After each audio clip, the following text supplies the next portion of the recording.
Bismillahirrahmanirrahim. Assalamualaikum warahmatullahi wabarakatuh. Innal hamdalillah nahmaduhu wa nasta'inuhu wa nastahdihi wa nastaghfiruh wa na'udzu billahi min shururi anfusina wa sayyiati a'malina. May yahdihillahu fala mudilla lahu wa may yudlil fala hadiya lahu. Asyhadu an la ilaha illallah wahdahu la syarika lahu wa asyhadu anna sayyidana wa nabiyyana Muhammadan 'abduhu wa rasuluhu wa safiyyuhu min khalqihi wa habibuhu ballagha ar-risalata wa adda al-amanah wa nasaha al-ummah wa kashafa li ummati al-ummah.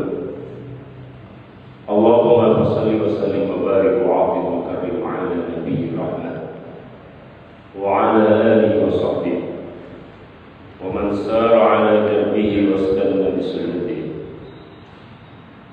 ila yaumil qiyamah. Amma ba'd. Faya ahbabal Mustafa sallallahu alaihi wasallam, para pecinta Rasulullah sallallahu alaihi wasallam, para pegiat sunnah Nabi Muhammad sallallahu alaihi wasallam, para perindu syafaat Rasulullah. Mudah-mudahan kita semuanya mendapatkan syafaat dari Rasulullah sallallahu alaihi wasallam. Untuk mendapatkan itu tentu saja kita dituntut untuk mengkaji dan mengkaji dan meneladani Rasulullah sallallahu alaihi wasallam. Jemaah sekalian, sebelum kita mulai kajian ini, kami mengajak kepada saudara-saudara sekalian untuk berdoa kepada Allah Subhanahu wa taala, terkhusus untuk saudara-saudara kita yang ada di Palestina yang sedang memperjuangkan hak kemerdekaan, freedom, kebebasan, kemandirian, kedaulatan, dan seterusnya yang menjadi hak dasar atau human right mereka, dan itu diakui secara undang-undang, regulasi internasional, regional, nasional, lokal maupun dari agama. Karena manusia dilahirkan oleh ibunya dalam keadaan merdeka. Kenapa kemudian dalam pertumbuhannya ada orang yang menjajahnya, mengintimidasinya, dan seterusnya? Ini berlawanan dengan kemanusiaan, berlawanan dengan fitrah manusia. Kita berdoa mudah-mudahan Allah memberikan kemenangan kepada Palestina. Mudah-mudahan Allah SWT memberikan kekuatan dan pertolongan kepada mereka. Mudah-mudahan Allah SWT memberikan kedaulatan dan kemandirian penuh kepada mereka. Mudah-mudahan Allah SWT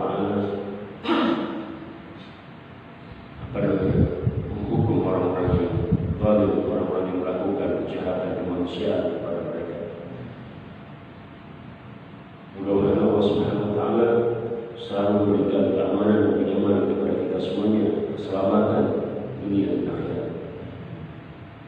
Ala hadhihi wa ala kulli niyatin shalihah wa ala niyyati sidqi wal qabul wa usulil amri wal ma'ruf bi jami'i syafa'ati Rasul sallallahu alaihi wasallam. Dan kita juga kita selalu berdoa kepada Allah, mudah-mudahan Allah selalu memberikan keberkahan, keselamatan, keamanan kepada kita semuanya di Indonesia khususnya, dan seluruh umat Islam dimanapun mereka berada, dalam keadaan sehat walafiat, dijauhkan dari bencana baik alam maupun kemarau panjang, sebuah bencana, sebuah musibah. Ketika kita membutuhkan air Allah Subhanahu wa taala, sampai saat ini beberapa bulan bahkan di tempat di sebagian daerah tanah-tanah sudah retak, panen gagal panen dan seterusnya. Dan kita berdoa kepada Allah, mudah-mudahan Allah menurunkan hujan rahmat, hujan yang penuh dengan penuh dengan kehidupan, penuh dengan kesuburan. Mudah-mudahan Allah SWT menyirami kita dengan air yang penuh dengan kasih sayang, bukan bencana atau adab. Amin ya rabbal alamin. Ala hadhihi wa ala kulli niyatin shalihah wa ila hadrat Nabi Mustafa sallallahu alaihi wasallam bi niyyati syifa wa raf'il bala 'anna jami'an sirril Fatihah. A'udzu billahi minasyaitonir rajim. Bismillahirrahmanirrahim. Alhamdulillah. Alhamdulillah Rabbil Alamin Ar-Rahmanir Rahim Maliki Yawmiddin Iyyaka na'budu wa iyyaka nasta'in Ihdinas siratal mustaqim Siratal ladzina an'amta 'alaihim ghairil maghdubi 'alaihim waladdallin. Jemaah sekalian, dalam beberapa menit ya nggak sampai jam 6 dari karena subuhnya kan jam 5 aja sekarang.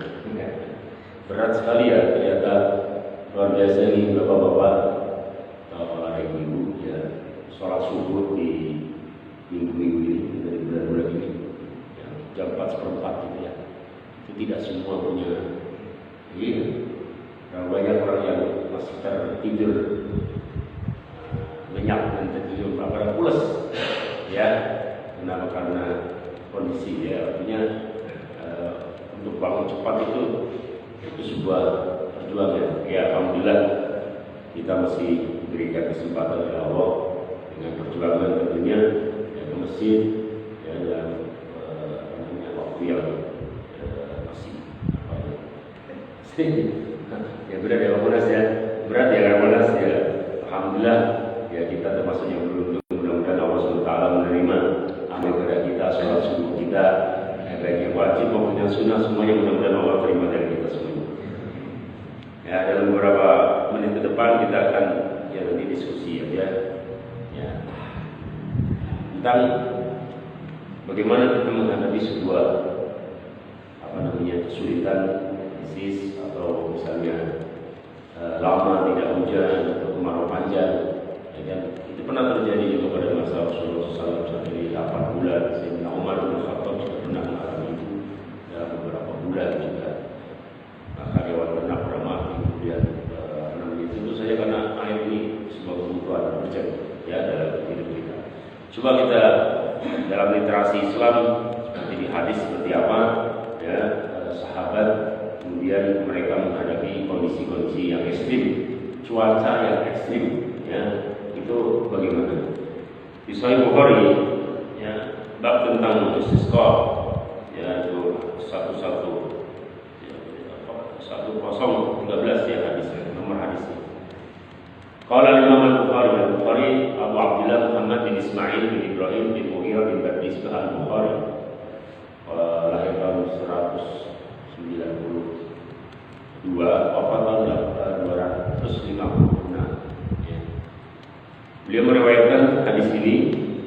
Qala hadatsana Muhammad qala akhbarana Abu Amrah Anas bin Ayyad qala hadatsana Syarih ibn Abdullah ibn Abi Namir annahu sami'a Anas bin Malik yadhkur anna rajulan dakhala yawm al-jum'ati min babin kana bijahal mimbari wa Rasulullah sallallahu alaihi wasallam qa'imun yahdub fastaqbala Rasulullah sallallahu alaihi wasallam qa'iman faqala ya Rasulullah halakatil mawashi wa inqata'atis subul fad'u Allah an yurisana.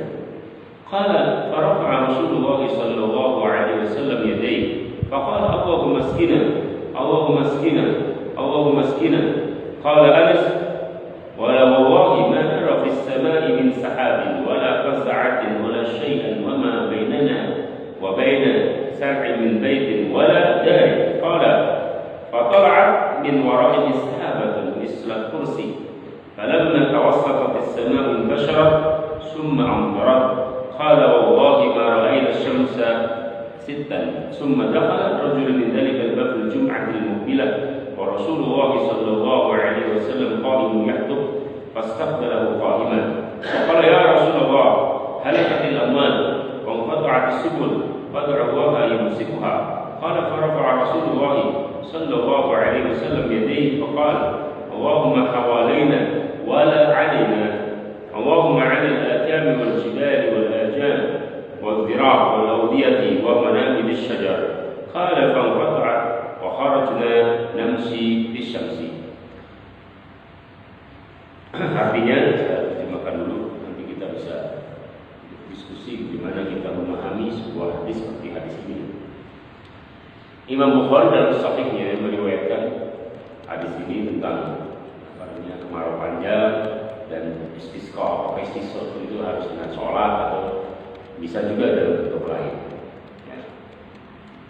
Qala hadatsana Muhammad qala akhbarana Abu Dhamrah, diriwayatkan dari gurunya Imam Bukhari Muhammad, dari gurunya Abu Dhamrah Anas bin Riyad, dari gurunya Syarif bin Abdullah bin Abi Namir, annahu sami'a Anas bin Malik yadhkuru anna rajulan dakhala yawmal Jum'ah. Ada seorang di hari Jumat, ya, di hari Jumat, ya, dan Rasulullah SAW ya, sedang khutbah. Dalam riwayat sebelum khutbah, karena kalau di tengah khutbah, ya, itu tentu saja dalam fikihnya banyak masalah ya. Jadi seorang di dalam ilmu hadis dikatakan bahwa kalau ada sahabat itu tidak disebutkan namanya, kan di sini kan anna rajulan, seorang itu siapa? Ya baik Pak Ketua, ini kan rajulan gitu ya, seorang kan, berarti indifinitif dia, jadi nggak ketahuan itu siapa. Nah ini dalam kajian ilmu hadis itu ada rumus, kalau tidak diketahui seorang perawi itu di generasi sahabat, itu tidak berpengaruh kepada status hadisnya. Gitu. Kenapa? Karena sahabat itu dijamin oleh Allah dan Rasulullah. Gitu ya. Jadi nggak perlu lagi ini siapa yang ini. Yang jelas kalau dia generasi sahabat ya udah nggak usah di siapapun dia, kalaupun tidak ketahuan tapi dia generasi sahabat itu nggak pengaruh kepada, nggak ngefek gitu ke hukum hadisnya, apalagi di Bukhari ya jelas sahih gitu. Nah, kecuali kalau tidak ketahuan namanya itu datang seorang kepada misalnya kepada tabiin, itu jelas-jelas berarti dia bukan sahabat. Itu harus diteliti dulu, harus disurvei dulu, harus diriset dulu, harus dianalisis dulu itu siapa, karena dia beda-beda kalau tabiin itu nanti tingkatannya. Ada yang kuat hadisnya jadi sahih, ada yang sedang hadisnya jadi hasan, ada yang lemah hadisnya jadi dhaif. Gitu. Nanti ada yang lemah sekali hadisnya jadi munkar atau makruh. Nah, gitu.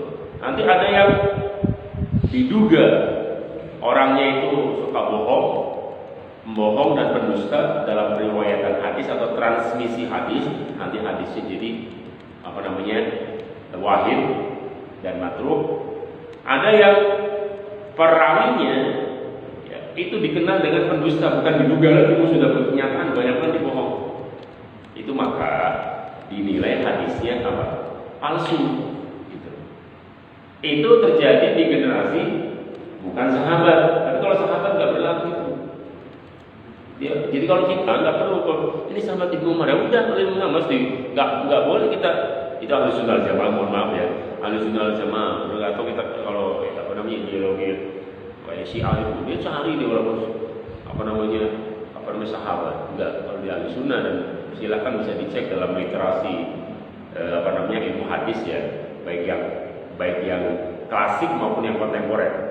Misalnya klasik itu Muqaddimah Shalah, misalnya Tadribur Rawi Jalaluddin Asyuti 911 Hijriah, atau Nuzhatun Nadhar karya Al-Hafidz Abdul Fadl Ahmad Ibn Ali bin Hajar Asqalani wafat tahun 852. Itu tentang usul hadis yang klasik. Atau yang kontemporer, misalnya karangan mantan rektor Al-Azhar University ya, guru besar hadis dan ilmu hadis Profesor Dr. Ahmad Umar Hashim, ya itu sama. Pokoknya ada kaidah namanya jahalatus sahabiyyi la tadurru. Tidak diketahuinya sahabat tidak berpengaruh kepada status hadis. Ingatin, jadi nggak usah lagi sahabat ini hadisnya sahih apa enggak ya? Nggak boleh sahabat kecuali di bawahnya. Misalnya Sufyan siapa dulu? Karena beda-beda itu.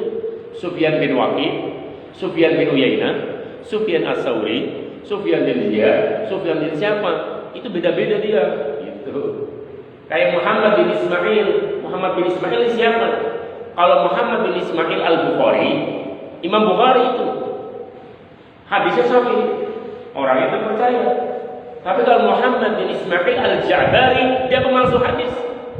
Ada listnya, ada daftarnya. Terus saking telitinya.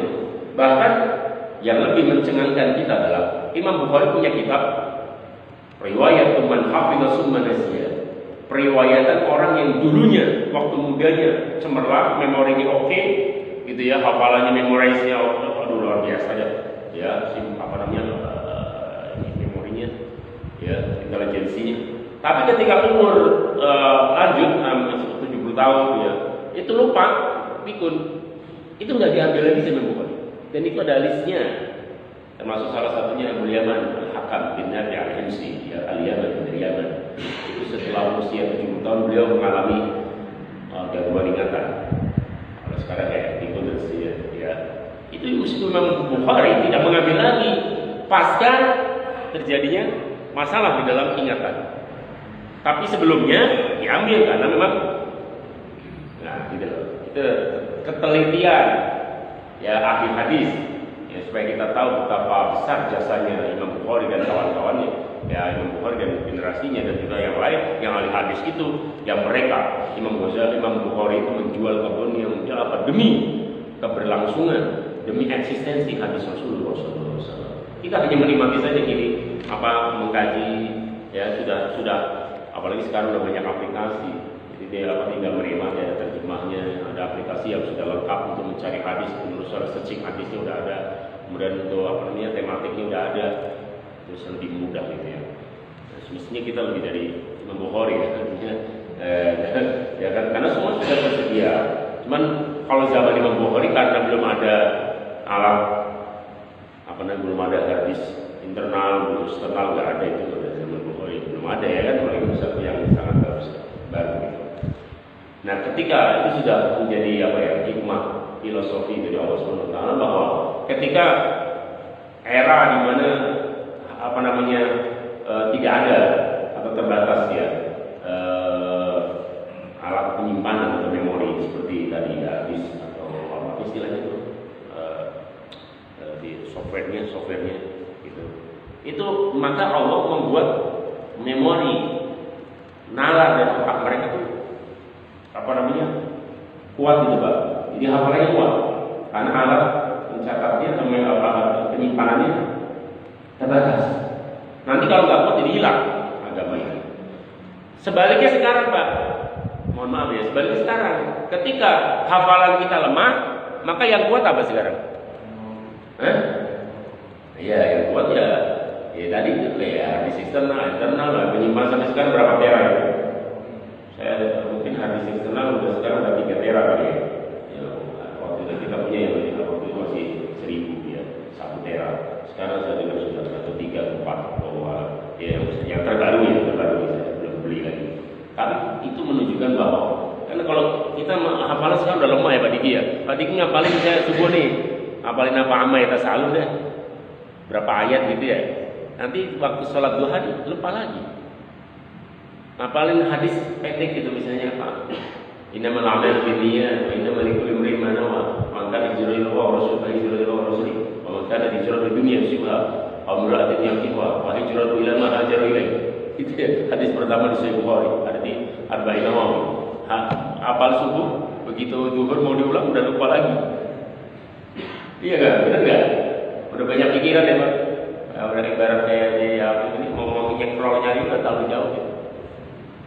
Ya udah nggak mau begitu sama itu sah. Nah ketika hafalan kita kualitas kayak gitu, maka Allah menyiapkan penyimpan memori-memori yang bentuk software seperti hadis eksternal yang sangat besar kayak gitu ya. Kalau begitu ya agamanya.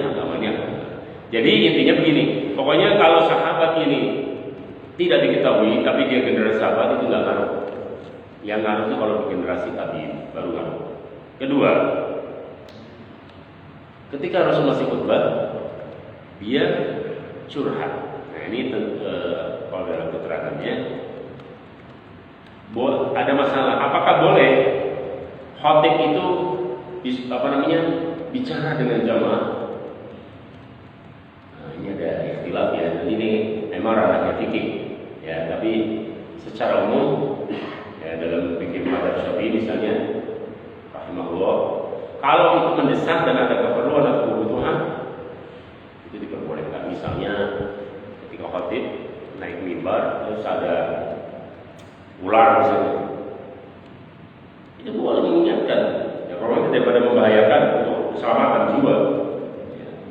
Atau misalnya banjir atau apa gitu, nggak masuk atau gempa, terus apa namanya mengingatkan. Nah, itu atau menegur, apa namanya, misalnya ada anak yang sudah apa namanya ABG gitu, terus bercanda lewat batas itu dengan temennya dari Jumat, tegur, nggak masalah. Jadi secara fikih, kalau dia ada keperluan yang mendesak dan ada hajat, istilah kalau dalam fikih bahasanya, ya aku darurat atau darurat, itu boleh. Jangan dibiarin nanti orang masuk, ada misalnya ada ular yang di belakangnya jamaah, yang lihat khotib, yang lainnya nggak lihat. Kalau nggak diingatin bahaya, bisa menggigit ya pas jamaah itu, terus diem aja gitu kan. Nah, jadi nalar fikihnya seperti itu ya. Jadi kalau ada keperluan, ada kebutuhan dan memang mendesak, itu diperbolehkan. Nah seperti ini, dia sudah lama kemarau panjang, kemudian dia datang dari jauh, ya nggak ada waktu lagi, maka dia ungkapkan. Ada dalam dia Rasul sebelum khutbah, ada dalam versi yang lain masih khutbah karena sangat mendesak. Fastaqbala Rasulullah qa'iman qal, dan dia apa namanya curhat lah. Faqala ya Rasulullah halakatil mawasi. Ya Rasulullah, ini apa namanya, gimana hewan ternak kami pada meninggal, pada mati karena nggak ada air. Ada komposisi ya mungkin bisa di apa namanya tanya juga oleh ahli gizi atau dokter yang spesialis tentang ini, bahwa komposisi manusia itu berapa persennya dominasi air, sehingga kita kalau dehidrasi itu akan sangat menguras tenaga, bisa meninggal atau hilang nyawa karena kekurangan cairan. Ya opname itu kan juga isinya cairan.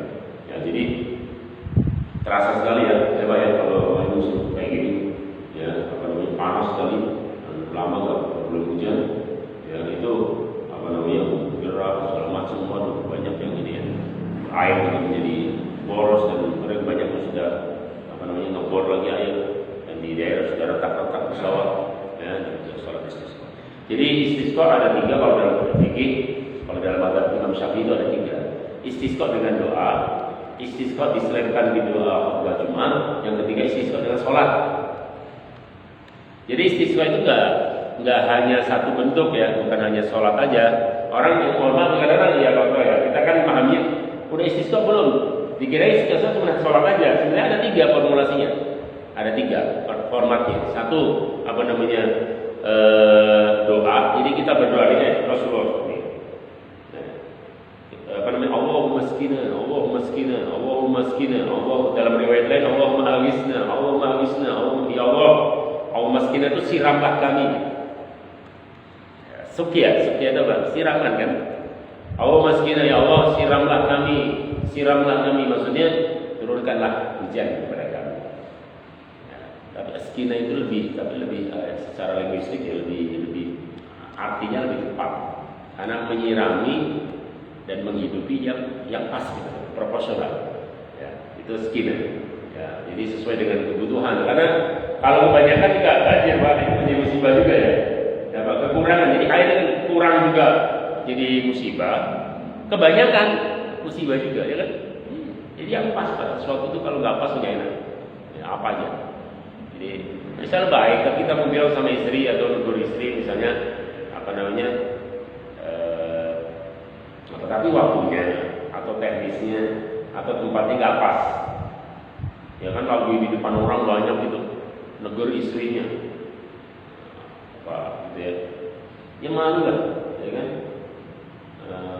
itu nggak pas waktunya. Tapi misalnya malam hari setelah sholat isya, mohon maaf sebelum tidur gitu kan, ya apa namanya sambil ini ya santai gitu, enak dia. Dan insya Allah diterima dengan baik. Tapi kalau waktunya nggak pas, timingnya nggak pas, kemudian tempatnya juga nggak pas, itu menjadi kontra. Gitu. Sama juga kita ketika ada mohon maaf gitu, kita ada kritikan apa gitu. kepada seorang pemangku kebijakan, polisi, dan kita mengkomplain seorang direktur, seorang apa, depan klaimnya, depan ininya, itu namanya mempermalukan. Itu nggak bisa, pasti nggak diterima. Usulan Anda atau komplain nggak akan diterima. Yang terjadi sebaliknya, karena antipati dan bisa jadi malah kita jadi dipecat, ya.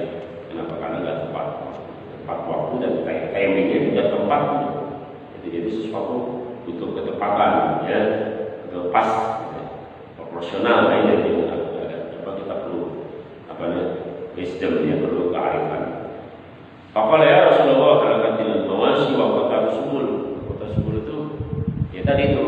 Ini gimana ya Rasulullah? Apa namanya, kebun-kebun kami, kurma kami pada kering gitu. Enggak ada air, kering.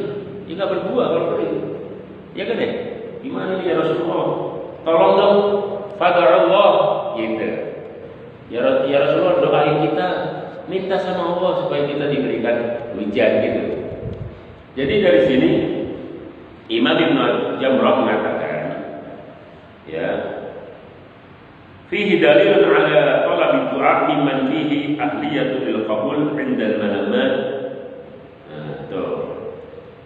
Di sini ada dalil bahwa boleh kita minta doa kepada orang soleh atau orang yang punya layak diminta itu. Doanya orang baik gitu, ulama atau para kekasih Allah, para wali, ya, ketika mengalami kesulitan dan krisis, minta doa. Karena bisa jadi kita nggak diterima doanya, Pak, tapi beliau diterima gitu loh. Ada orang tuh, ada yang egois ya, saya dosa pasti diterima. Mana jaminannya? Mana ada jaminan kita kalau doa kita diterima oleh Allah? Itu sahabat pernah yang ada di Sahih Bukhari. Ya, seperti Sa'ad bin Abi Waqqas, ya. Itu doa, ya Allah berikanlah ini sehat, ini anak sakit, berikan ini sakit. Loh, saya udah doa sehat tapi saya kasih sakit sama Allah. Ya. Dan kemudian ya Allah berikanlah kemudahan, kelancaran dalam karir, rezeki, ekonomi tersulit terus, rumah belum punya, masih ngontrak. Ada udah doa tiap hari, tiap habis sholat. Kalau nggak kuat kadang-kadang menyalahkan Allah, ya kan, suudzon dengan Allah, negatif thinking dengan Allah. Dia nggak tahu sebenarnya bahwa yang menghambat arus doa dia tidak diterima dia sendiri. Datang kepada Rasulullah, ya Rasulullah, saya udah doa tapi nggak terrealisasi gini. Nah, kata Rasulullah, ada orang berdoa sampai ketiak-ketihatan, ya Allah, ya Rabb, ya Rabb, ya Allah, ya Tuhan kami, itu sampai ke atas semua. Ini kelihatan kata Rasulullah. Tapi pakaiannya haram, makan asupannya yang dia konsumsi, kemudian untuk anaknya, istrinya, dia sendiri dari hasil yang haram. Bagaimana mau dikabulkan sama Allah? Itu kata Rasulullah. Fa'anna yustajabu lah. Hadis sahih. Orang mati-matian diminta sama Allah, tapi inputnya kotor semua, riba misalnya. Gimana mau diterima sama Allah?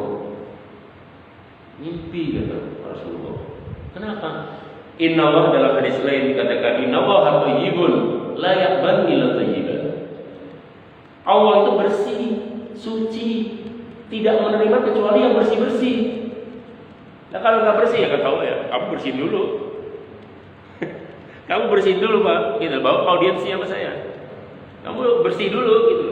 Kira-kira begitu kalau kita ini kan. Ya. Nanti kalau udah bersih baru minta sama saya. Kalau masih kotor gimana nanti? Nah, seperti Rasulullah. Ya. Buktinya nih kalau nggak percaya dengan Rasulullah SAW. Kalau Rasulullah begitu doa angkat tangan, tidak lama kemudian ya apa yang diinginkan dan diharapkan terwujud. Nih, ya Rasulullah, kata sahabat yang mengeluhkan kondisi ya, cuaca yang ekstrim, lama nggak hujan dalam lewat 8 bulan. Oh 8 bulan, kita baru berapa bulan nih? Kalau nggak salah 3 bulan ini kita belum hujan. kegelisahan. Ya, itu mesin air. Oke. Ya Rasulullah, tolong doain ya Rasulullah. Karena sahabat yakin kalau doanya Nabi itu pasti diterima. Sementara sahabat kan nggak pede. Artinya nggak ada jaminan. Kalau kita banyak dosa, mungkin diterima, mungkin tidak. Ya kalau kita ini kadang-kadang kepedean, apa over pede, ya, dosa mesti diterima. Kata siapa? Kita udah tahu diri lah. Gimana kita dengan tetangga, saya kadang nyakiti cara makanan kita, minuman kita, gaji kita. Coba gaji kita gimana? Anda yakin gaji yang diterima dari institusi Anda itu setiap bulan dari awal bulan, bahkan ada yang tanggal 27, 25, kalau di perbankan 25 bisa keluar untuk bulan berlanjut. Yakin itu semua bersih, halal 100%. Mana dari sini? Kemudian menuntut Allah, mana doa saya? Loh, kata Allah kamu dulu. Itu hadis. Dan betul dibuktikan oleh sahabat saat itu. Kata beliau, saya akan cek makanan saya, dicek. Wah, ada syubhat yang remang-remang. Udah. Nah, jadi yang remang-remang enggak. Kalau ada jelas-jelas haram, udah. Itu udah jelas sama sahabat. Tapi kalau masih remang-remang ditinggalkan. Kita yang jangankan yang remang-remang, yang karena kita ada dimakan. Udah jelas uang makan. Udah jelas ini tidak ada fix apa dan confirm apa nih namanya, apa nomenklaturnya apa di gaji ini, nggak ada, terima aja, dimakan konsumsinya, santai lagi. Kalau kemudian merasa bersih, itu nggak bisa kalau apa namanya. Makanya Rasulullah, bagaimana mau kita berbuat? Maka mohon kita dicek semuanya, gaji kita, honor kita, salary kita, insentif kita, apakah benar-benar halal. Kalau halal, ya halal aja dulu itu sama Allah. Ya, walaupun semua itu semuanya hak prerogatif Allah yang mau dikasih atau enggak, gitu kan. Tapi secara rasionalnya seperti itu. Rasulullah karena bersih, makanya Rasul tidak menerima zakat. Kenapa Rasulullah tidak menerima zakat? Ya, dia bapak ketua. Ya, dia ngantuk lagi. Kenapa Rasulullah tidak menerima, Rasul dan Nabi-Nabi itu kata, itu hadis di Sunan Tirmidzi, di Syama'il Imam Tirmidzi. Nahnu sa'iral anbiya la naqbalul as-sadaqah wa innama naqbalul hadiyah. Kami para nabi, para rasul tidak menerima sedekah, tidak menerima zakat, tapi menerima hadiah. Ada filosofinya kalau sedekah dan zakat itu adalah pembersihan. Manilah tadi, ya benar, pembersihan uang. Sementara Rasul sudah bersih. Kalau dikasih zakat jadi kotor. Gitu kira-kira. Ya. Ya. Beda kalau kita antri untuk mustahik. Ya. Jadi Rasul tidak menerima itu ya. Oke. Nah, ketika Rasul mengangkat tangannya, Rasulullah yadaihi, Rasul mengangkat kedua tangannya, kemudian seraya berdoa, ya Allah, Allahumma maskina 3 kali.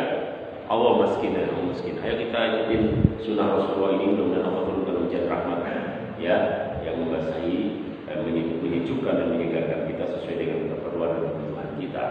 Amin ya rabbal alamin. Allahumma maskina, ya bareng-bareng Allahumma maskina, Allahumma maskina, Allahumma maskina.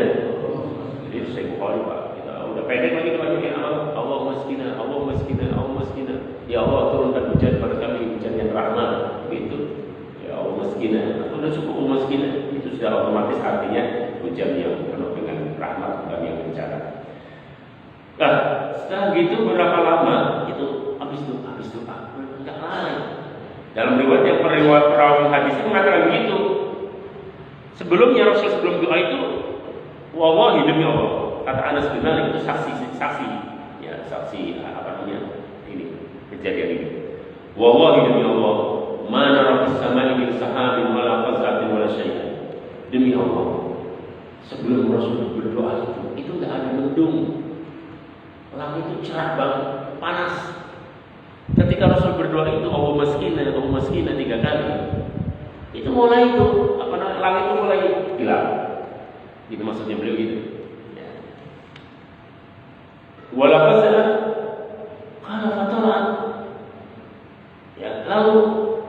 muncul awan, ya, awan yang bergerak, yang menggumpal, ya, dan mendung, ya, gelap, ya, tanda hujan, ya, tanda mau hujan. Falamma tawassat, ketika awan itu bergeser sampai ke tengah, kelihatan dan gelap, mengumpul. Dan intasar menyebar, summa amtarat, kemudian turunlah hujan. Kita udah doa kan tiap hari, ya, di mana-mana doa, kok belum hujan-hujan ya? Ada apa yang salah? Ayo, ya. Yang jelas Allah tidak salah, yang jelas Rasul tidak salah, tapi kita ya. Bisa jadi doa kita belum dikabulkan oleh Allah karena belum sungguh-sungguh antara lisan dengan hati. Dulu sahabat Sahih Bukhari tentang medical Nabawi, Abu Sa'id Al-Khudri, ada kepala suku tersengat ular, kena racun dan berbisa panas batu demam. Ayah mereka jadi sahabat, kebetulan waktu itu ada rombongannya yang dipimpin oleh Abu Sa'id Al-Khudri. Mereka minta tolong, kalian sahabat Rasulullah kan? Ya. Bisa bantu kami nggak? Ini kepala suku kena sengatan ular, sampai pokoknya mau ini sekarat. Baik, insya Allah, ya, dengan izin Allah. Gitu. Kalau saya masukkan demam badannya, ambilkan air, dikasih air, dibacain sama sahabat surat Al-Fatihah. Itu ada di Sahih Bukhari loh, bukan ini hadis bukan lemah, enggak, Sahih Bukhari. Silakan dicek kalau saya. Ada tentang ruqyah itu di Sahih Bukhari, bab tentang medikal, tibun nabawi, ya, itu dari Abu Sa'id radhiyallahu anhu. Akhirnya dibacakan surah Al-Fatihah dalam keterangan itu. Kemudian disuruh minum oleh kepala suku, minum dan dioleskan di tempat yang digigit oleh ular. Tidak lama kemudian dia merasa seger gitu, panasnya turun, demamnya hilang, rasa sakitnya dan racunnya atau bisanya sudah keluar. Ya. Ini kenapa? Ya tentu saja itu semuanya hak prerogatif Allah, ya, dikabulkan atau belum dikabulkan dan seterusnya waktunya. Tetapi dari sini ada sinyal untuk kita bahwa karena dekatnya sahabat ini dengan Allah, dekatnya sahabat dengan Rasulullah, maka Allah pun akan mengabulkan doanya. Kita ada diganggu oleh jin, katanya gitu. Rumah nih saat ini katanya bekas kuburan, anak diganggu terus, ngomel-ngomel sendiri, kemudian dia dari sini matanya merah, melotot gini-gini. Ini diapain Ustaz, gimana? Di ruqyah. Oh, di ruqyah. Tambah ngamuk. Ini gimana ya? Yang benar. Pak, mohon maaf Pak, kalau terjadi seperti ini, jangan sekali-kali menyalahkan Al-Quran. Jangan sekali-kali menyalahkan ayat kursi. Jangan sekali-kali menyalahkan surat Al-Fatihah. Salahkan diri Anda, salahkan mulut Anda yang belum serius dengan hati. Salahkan keyakinan kita yang belum kuat kepada Allah. Salahkan keimanan kita yang belum kuat dan tebal kepada Allah SWT. Masih banyak ragunya gimana kata Allah. Jangan menyalahkan, ini gimana nih? Enggak, ini nih amalan ini apa namanya? Astagfirullahaladzim. Berarti dia menyalahkan, ya Pak, betul ya? Berarti dia meragukan ayat Al-Quran yang dibaca ayat kursi. Kan luar biasa ayat kursi. Ini ayat kursi sebentar lagi laku sekali kalau udah sukses itu. Menurutnya dibawa kemana-mana oleh anggota dewan, calon-calon itu. Ayat kursi, begitu dapat kursinya ayatnya hilang. Kan banyak begitu Pak. Oh ini bawa ayat kursi gitu. Giliran udah dapat kursi, ayatnya. Nah ini perlu kita mohon maaf ya sekali lagi, ini persoalan pemahaman. Jadi jangan kemudian menyalahkan kenapa saya berarti Al-Fatihahnya enggak. Astagfirullah. Nah itu bahaya untuk hati kita.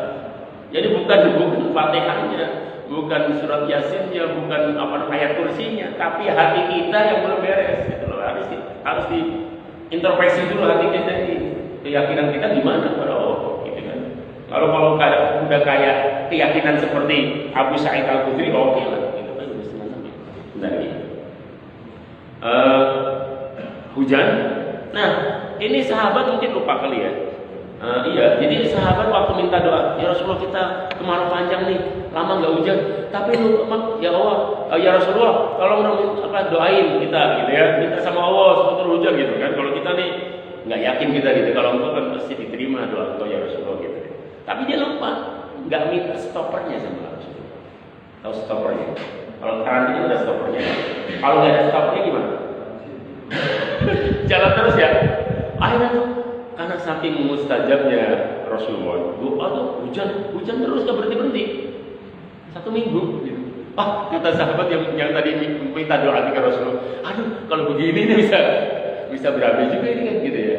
Kalau hujan nggak berhenti itu akhirnya yang ya, tadinya ya kalau cuma 1 jam gitu ya deras gitu. Ini udah deras nggak berhenti lagi. Itu kali udah sampai menguap, ya kan? Terus meluap, terus binatang-binatang banyak yang terseret dengan arus air. Wah, ya Rasulullah, datang lagi ke Rasulullah di Jumat depannya, seminggu berarti kan? Al-Jum'atu ya al-Muqbilah, artinya Jumat selanjutnya berarti seminggu. Ya mungkin apakah tidak berhenti wallahu alam, ini nggak ada keterangan di sini. Apakah terus gitu ya, hujan terus ya? Kalau nggak tahu ya, karena kan hadis ininya keterangannya tidak mesti detailnya bagaimana wallahu alam. Tapi bayangan saya mungkin hujan berapa jam terus berhenti sebentar, terus hujan lagi gitu. Jadi dalam seminggu itu banyak hujannya, gitu loh.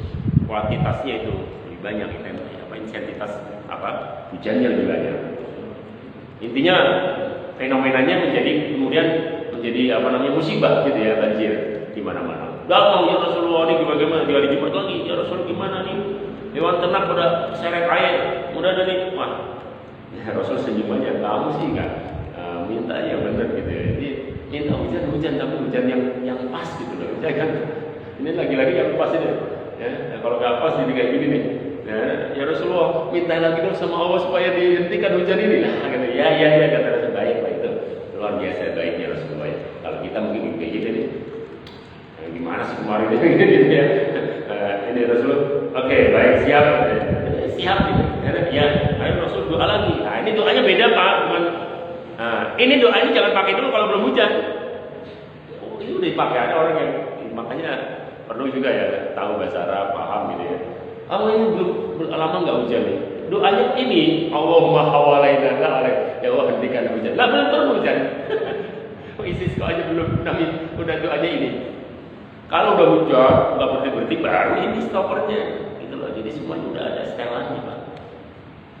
Masa waktu tawaf atau sa'i gitu, jalan itu ada ininya, ada setelannya. Nanti di sini Inna Sofa wal Marwa bisa ada. Kalau nanti ada acara sama tadi boleh, gitu. Jadi yang inilah yang sesuai dengan. Mohon maaf, misalnya doa mau makan. Menjadi syaitan marzuqna. Itu apa nih? Bukan pasangannya. Gitu. Jadi nggak pas ya. Jadi ngepasin sesuatu ya supaya tepat itu ya perlu kita ini. Nah, Rasulullah SAW kemudian baik dan beliau doanya singkat ya Allahumma. Kalau sebenarnya panjang doanya, cuman biasanya cukup dengan 2 kalimat itu. Allahumma hawalaina la alaina.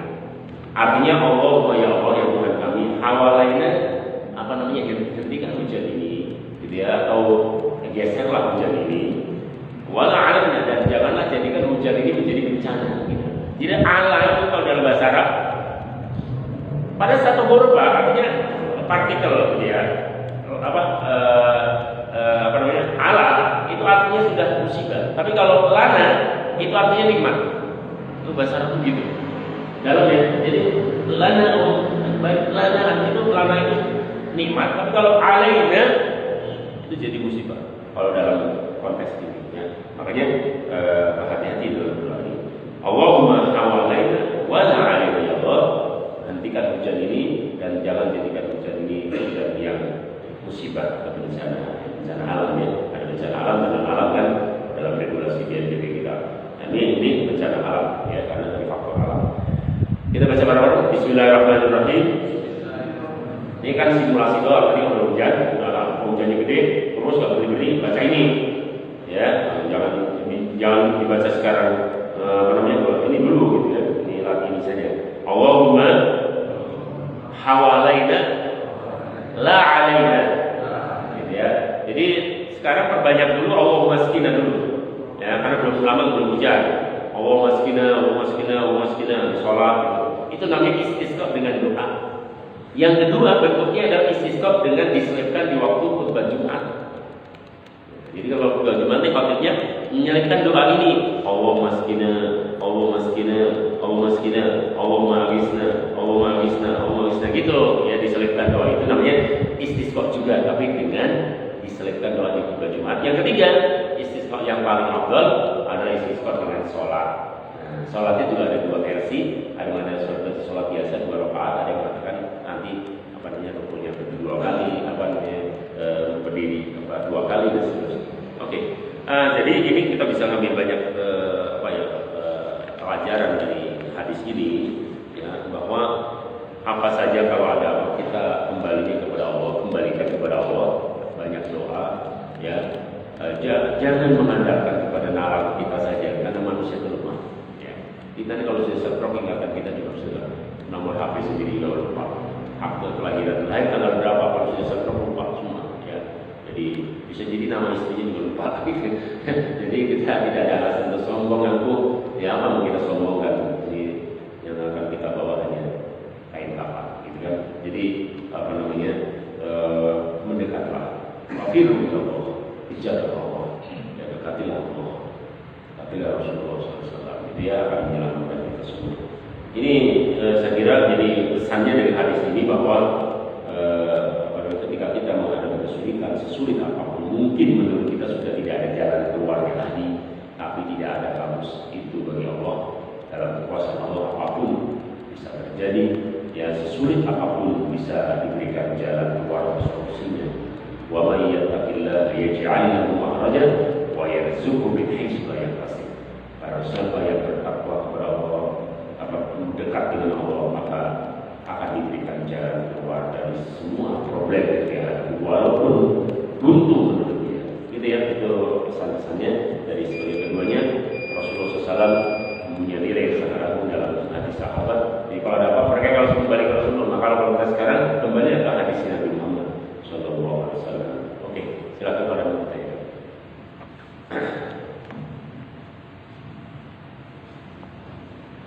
Sudah 35 sebelum kita maksimal. Ya, ada yang mau ditanyakan?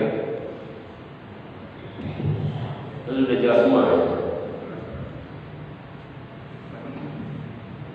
Termasuk juga diselipkan doa untuk Palestina di Jumat, di khutbah Jumat dan qunut nazilah.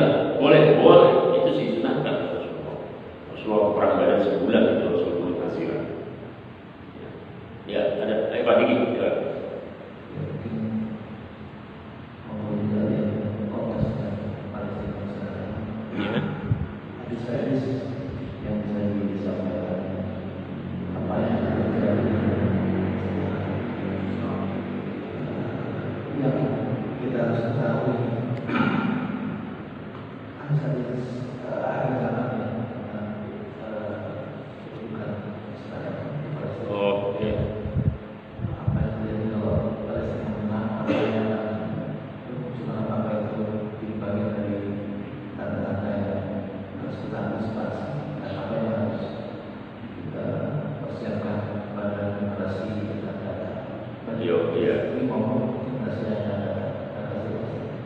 Ada dalam kajian hadis ini disebut dengan hadis-hadis eskatologi. Di hadis-hadis Rasulullah SAW membaca akhir zaman dan dinamika perjalanan umat. Misalnya banyak itu kalau di ini yang mungkin sekitar 500-an, tapi dia menyebar di sumber-sumber hadis, referensi hadis ya. Bukhari itu di kitabul kitabul Asrati Sa'ah, Al-Fitan. Kalau di Sahih Muslim di kitab Al-Fitan, fitnah atau ini ya. Misalnya Rasul ada luar biasa ya di hadis Abu Musa Al-Asy'ari. Rasul bersabda, "Min alamatil saat atau min asyrati saat, dari tanda-tanda kiamat itu nanti tanda ada tanda kecil, sedang dan besar. Itu adalah waktu terasa cepat, hanya taqarraba zaman. Waktu terasa cepat, memang benar ya, itu tahun udah jadi segini. Ya, jadi cepat sekali waktu itu. Jadi sudah Rabiul Awal, kita lagi puasa lagi, cepat sekali. Mana sebenarnya kuantitas dari dulu sama aja, 24 jam juga, 1 hari 1 malam, cuma terasanya. Yang keduanya, taksur zalazal, kata Rasulullah, ini akan banyak bencana gempa bumi. Dulu nggak sekarang ada beberapa bulan gempa bumi di Maroko kemarin ya kan, di Indonesia waktu itu belum setahun ini, ya kan? Sudah berapa 2 kali 3 kali. Jadi sudah disinyalir Rasulullah SAW. Ada juga nanti kalian akan melihat sesuatu yang tidak sah dengan hati. Misalnya apa ya? Jadi zaman menjadi terbalik gitu. Misalnya kayak kendaraan yang harusnya dipakai laki dipakai perempuan atau fashion gitu ya. Ini kan harus ini laki-laki pakai perempuan yang pakai anting-anting gitu ya. Dia apa? Sekarang ada saya kalung emas itu banyak juga sekarang cowok yang pakai. Benar ya? Bang ya? Ada kan ya? Pernah ya kan? Dia jadi menjadi fashion juga Pak Munas ya. Dan dia kadang-kadang karena mungkin biar apa ya, istilahnya flexing ya. Jadi buka kaosnya biar kita lihat dulu. Sebenarnya nggak usah dibuka Pak, saya udah tahu, sudah lihat. Dibuka gitu, sengaja gitu, begini. Biar kita tahu gitu loh, atau apa gitu. Sekarang orang kadang-kadang ada suatu penyakit apa ya, sindrom gitu. Jadi dia apa yang dia lakukan harus diketahui orang. Gitu. Flexing ya namanya sih, flexing masalah istilahnya ya. Ya generasi Z tahu kan. Generasi milenial kalau kita kalau apa namanya harus kok status pokoknya tuh kalau nggak update nggak kayaknya nggak puas rasanya. Nah, emang harus itu semua harus diketahui orang. Bukankah kita tuh ada privasi juga? Di mana privasi kita? Ya semua harus ini. Oke. Jadi ada lagi, tapi banyak orang yang membangun masjid tapi jamaahnya nggak ada. Banyak yang Quran itu bersih-bersihkan nggak dibaca ke akuarium. Bener nggak ya? Kita jadi Rasulullah. Nanti satu saat akan datang di mana kalian itu apa namanya? Nanti apa ya misalnya kasihan dan area apa orang pakai baju tapi kayak nggak pakai baju saking tipisnya perempuan ini dia pakai baju Pak kayak model gitu misalnya model gitu pakai baju tapi kayak nggak pakai baju gitu saking tipisnya gitu saking ya ini tembus pandang Pak mungkin pakai plastik astagfirullah gitu ya jadi saking ini itu yang banyak terjadi. Nanti akan datang juga kata Rasulullah, agama ini tinggal formalnya, tinggal namanya saja. Tapi nilai-nilainya tidak didikan oleh pemeluknya. Ada lagi kata Rasulullah nanti apa ya? Kalian akan seperti buih di lautan. Banyak sih suaranya, tapi enggak apa ya? Suara banyak, tapi enggak bisa mengendalikan, nggak bisa mengatur, dipermainkan kayak buih di lautan kata Rasulullah. Jadi benar hadis-hadis nanti. Ya, kemudian banyak banget itu hadis. Ya, mungkin ratusan ya bicara tentang itu yang intinya. Eskatologi namanya ilmunya, ilmu masa depan gitu ya, kayak hadis. Nah itu Rasulullah ngasih tahu kita supaya nanti kalau kita ketemu dengan fenomena ini, seperti apa kita sikapnya betul pada ini yang penting. Sikapnya kalau kata Rasulullah pada beberapa hadisnya itu kalian harus sabar. Nah, itu kata Rasul begini juga. Nanti akan datang suatu era di mana orang kalau megang agama itu jadi termarginalkan, jadi asing. Gitu ya Rasulullah. Cuma kita mau apa namanya baca Quran, apa gitu, jadi makhluk langka. Apalagi misalnya di mall, di apa gitu banyak kok. Kalau misalnya udah sini semua, gitu kan melihat kita miring semua. Ya, misalnya memegang agama di akhir zaman itu seperti memegang bara api gitu. Dipegang panas, kalau dilepas itu lepas iman kita.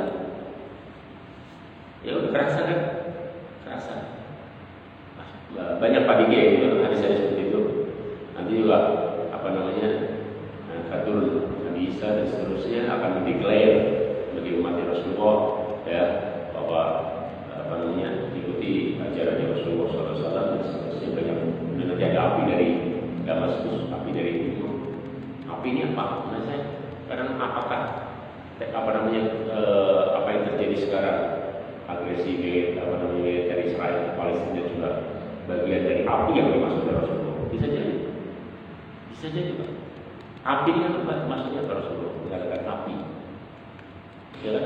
Api bisa jadi perang, bisa jadi. Apakah enggak sesempit yang kita maksud dari hadis itu?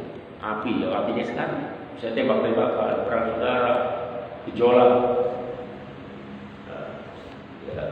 Itu juga api, panas, suatu situasi yang panas. Oleh karena itu maka kalau kita ingin selamat kata Rasulullah, salah satunya kata Rasulullah, ilzam al-jamaah, selalu bersama mayoritas, bersama ahlu wal jamaah, ya, bersama ulama, bersama masyarakat secara umum. Dia jangan menyeleneh sendiri, kemudian membuat ini sendiri, aliran sendiri segala macam, ya. Itu ilzam al-jamaah. Kemudian sabar aktif, bukan sabar pasif. Yang ketiganya, kalau misalnya orang itu udah ngajak begitu, orang nggak pada respon karena saking ininya ya. Itu kalau begitu maka udah kita urusin kita dengan istri kita, anak kita, keluarga besar kita aja. Itu ring satu. Jadi ring satu kita amankan masalah orang lain, kita bukan berarti cuek, bukan.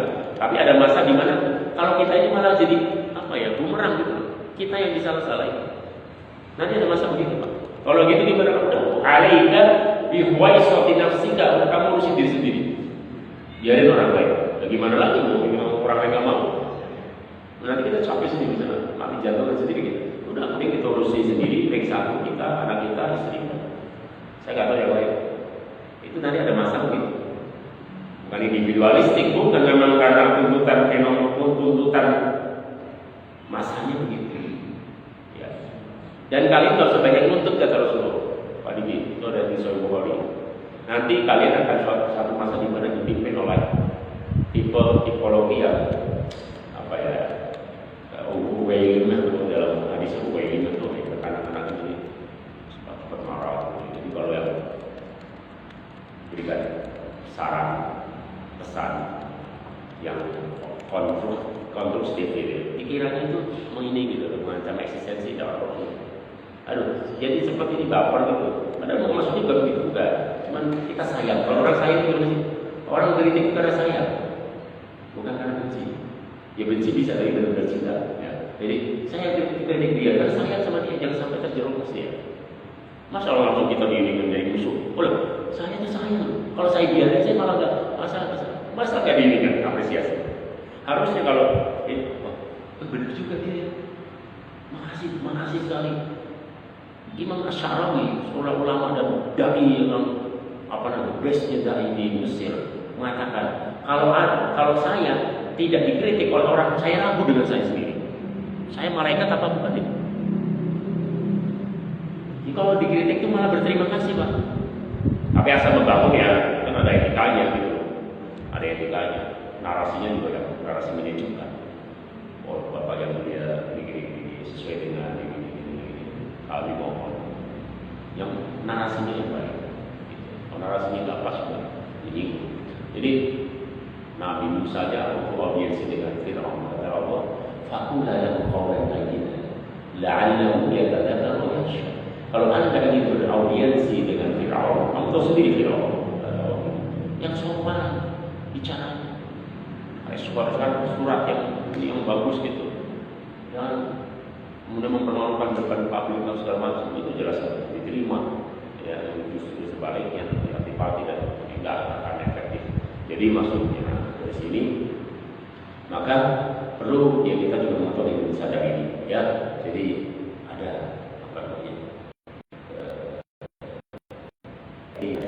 sepanjang itu baik, kontennya baik untuk kemajuan kita semuanya, kita terima dengan baik, dengan senang hati. Kalau dikasih apresiasi dia, terima kasih banyak. Maksud memberikan saran yang luar biasa untuk kemajuan kita, terima kasih banyak. Gitu. Saya memang untuk itu, gitu. Jadi apresiasi kalau baik, kalau positif. Jadi Insya Allah begitu. Kalau saya tidak dikritik sama orang, saya malah ragu nih, jangan-jangan saya ini malaikat gitu, ya kan? Kayak gitu ya saya kira. Karena waktunya sudah 5:47, jadi Cukup ya? Saya kira cukup, mudah-mudahan ya, mohon maaf ya, ini yang sedikit yang bisa kami sampaikan lah ya, apa yang bisa kita share, mudah-mudahan bisa menjadi suatu pencerahan untuk kita semuanya, menjadi ilmu yang bermanfaat untuk kita ya.